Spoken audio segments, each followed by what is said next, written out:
did you get started? How did it all begin?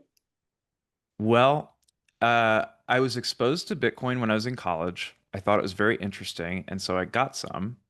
And that turned out to be really good timing because very quickly I had a way too big a pile of money for a college kid. And I didn't do anything with it because I thought it was going up forever with no corrections whatsoever. And I wrote it down and kind of spent a few years away from it and didn't pay much attention. But always thought that it was very interesting, but kind of moved on to other things for the years between 2017 and 2020. I had a real estate business, was building a single family rental portfolio, commercial family or excuse me, commercial building portfolio, and really was full time into real estate. So I didn't feel like there was any true full time profession for me in the Bitcoin space. And what happened was I think I know 2020. where this is going because I went the exact same journey and I'm like, why did I even do that? But anyways, we can dispel that later in towards the end. But yeah, I think I know where this is going. Please continue. I learned so much from real estate, but probably similar to you, I got into it hoping that at some point it would be a passive income stream, and it never quite got there, even though I had good managers and a team under me. And it didn't ignite my passion in the way that I hoped my full-time occupation would. And so Bitcoin came back into my world around 2020. My wife actually forwarded me an email and said, "Hey, you should look at this again. I know that you were kind of interested for a while." And I just started diving way, way deep down the rabbit hole again. And at the time, we moved up from Texas to Oregon. So I was already in the midst of a lot of life changes and it was just open to considering something different. So the one barrier that I had to jumping full force into just holding a bunch of Bitcoin was if you sell cash flowing real estate for Bitcoin, you lose out on cash flow. So I had enough data center coursework in college and experience building large structures that I knew, hey, it's totally reasonable to go out and actually run a Bitcoin mining data center. And that's the native way to get Bitcoin cash flow. So my first attempt was to just buy a bunch of machines, about $500,000 worth of machines, and send them to somebody in Georgia. And that turned out to be the worst business and investing experience in my life. Uh, it was 6 months of delays to get the machines online. By the time they were online, about 10 of them broke every week, it seemed. Anytime anything was breaking, I had the privilege of paying a college intern $150 an hour to repair them or not repair them. And it was just a really raw experience where I didn't feel supported, didn't feel like I had a good partner, and really taught me a lot. And so I remember in our first call, Cindy, that you talked about any experiences like this you write off as an R&D expense. Yeah. So that I would totally agree with. That was the most painful R&D that I had in the mining space. And it's really the whole reason that I built my business was because I realized that there was a huge need and a huge problem with most of the service providers in this industry. And I just wanted a service that I could trust when I was getting into it. So I still currently mine with us. I mean, I eat my own cooking. I have my own machines with our team. And the whole reason is because I really just wanted to have a service that I could trust that was done for me that truly was passive income because most things that claim to be passive income are not, and they end up being headaches and not working and underperforming. And from what I could see as an engineer and doing my analysis, there was no reason why this shouldn't be a great passive income stream. It was just the people that messed it up. I totally agree. Don't get me even started on the horrible experience that I've had, which we can talk about in the risk session.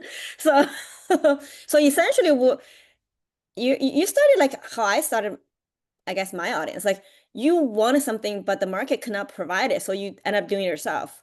Um, right? That sounds like about right, right? So I bet you're gonna be, you're gonna be bringing the machine online a lot quicker.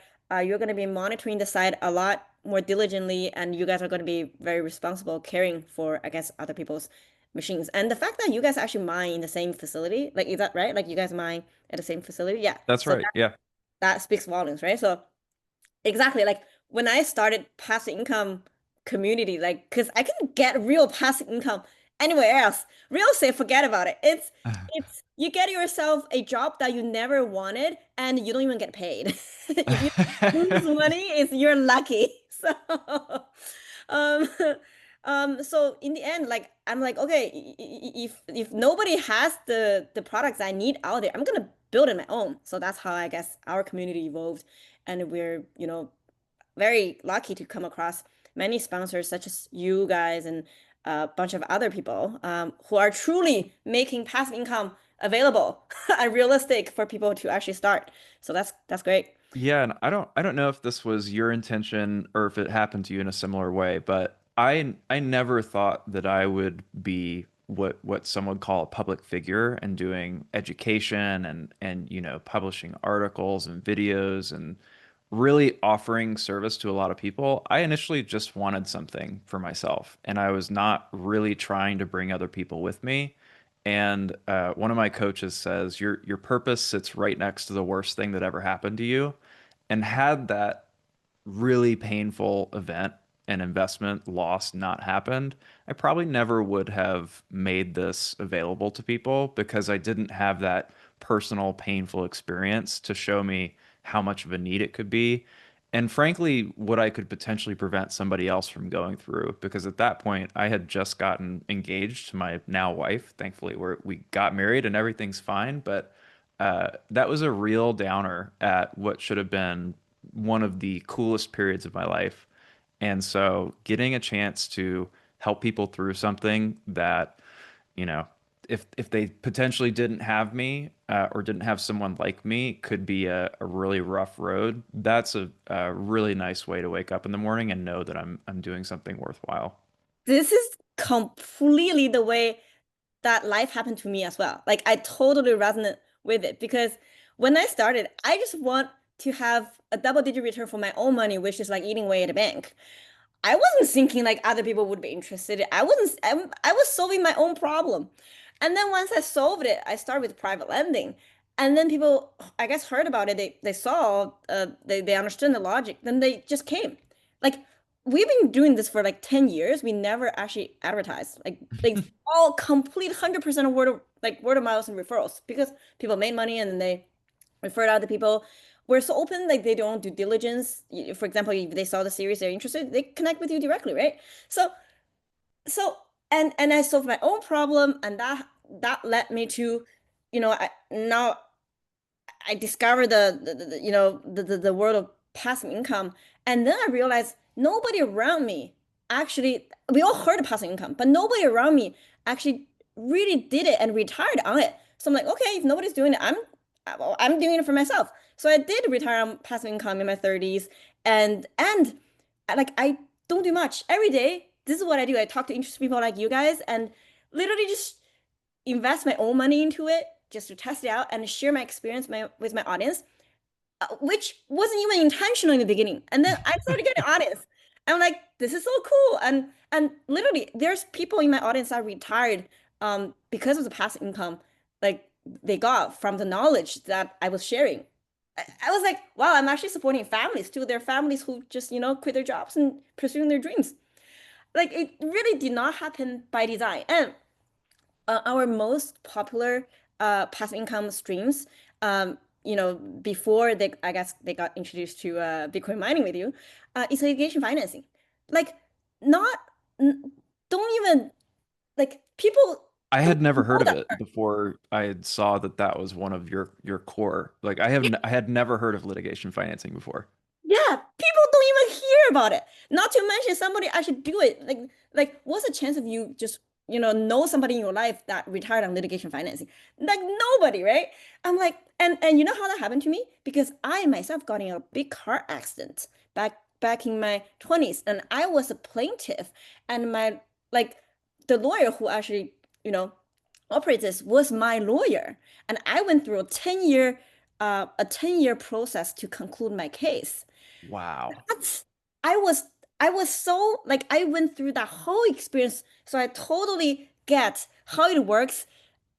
There's even insurance guaranteeing the case results, which nobody knows, right? It's like it is just unbelievable. So also I didn't plan that. I didn't plan to get into a corruption cases and became the only one doing that in Canada for like for to educate people about legal lending and patent litigation. By the way, legal lending is a term that we actually invented. And then eventually we branched out into patent litigation in the States. Like this is such a niche asset that nobody knows about because nobody's talking about it. I think that's the opportunity, right? Is Yeah. the opportunity is present in things that not many people are aware of, or not many people understand, or both. Yeah, And as long as there's that information asymmetry, there's opportunity. exactly. That loss you had made your career essentially like that car accident and pain and suffering you had that I had essentially made my career too. Like it's just didn't plan for it, but that's you wake up with a purpose, with a passion. That's what it is. Like literally we almost feel like we're a social media company where we just pump out so much content and we engage with so much audience. Like it's amazing. It's real. Anyway, so I guess the pattern is we all started with solving our own problem. So we want to build something that solve our own problem, which other people actually, which conveniently solve other people's problem too, right? So, yeah. Okay, that's great. Now,